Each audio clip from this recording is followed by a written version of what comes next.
যারা এখন ছট পূজা দেখছে এখন জিজ্ঞাসা কিরকম লাগছে, কত তুমি ছট পূজা দেখে আসছো কিরকম লাগছে তোমার, কিরকম ভালো লাগছে?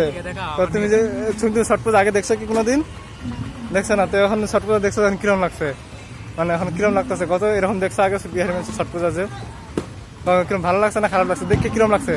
হ্যাঁ হ্যাঁ ভালো লাগছে না আমার, ভালো লাগছে না? না যাও। ছট পূজা ভালো লাগে না? কত মানুষ কত ভালো লাগে না?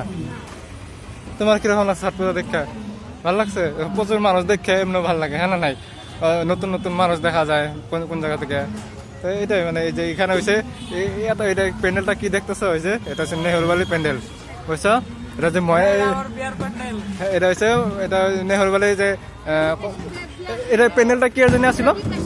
না না অরিজিনালি কি আসছিল, এই যে হেমন্ত আসছিল, যে হেমন্ত বিশ্ব শর্মা আসছিল কয়দিন আগে, যে গুটের পয়সা দিতে 10,000 গুটের পয়সা দিতে আসছিল 10,000 চেক দিয়ে, এরা এই কারণে প্যান্ডেল এখন কত মানুষ 10,000 মানুষ এখানে আসছিল, সবাই কত কত ডিস্ট্রিক্টের মানুষ, নগর ডিস্ট্রিক্টের হয়, বহুত বহুত জায়গাতে বহুত বহুত গাঁও থেকে আসছিল, সবাই গুটের মানে গুটের পয়সা দিতে লেগে হেমন্ত হেমন্ত এই যে এখানে, হ্যাঁ ওই স্টেজে ভাষণ দিছে, এই স্টেজে দেখছো, এই স্টেজে ভাষণ দিছে।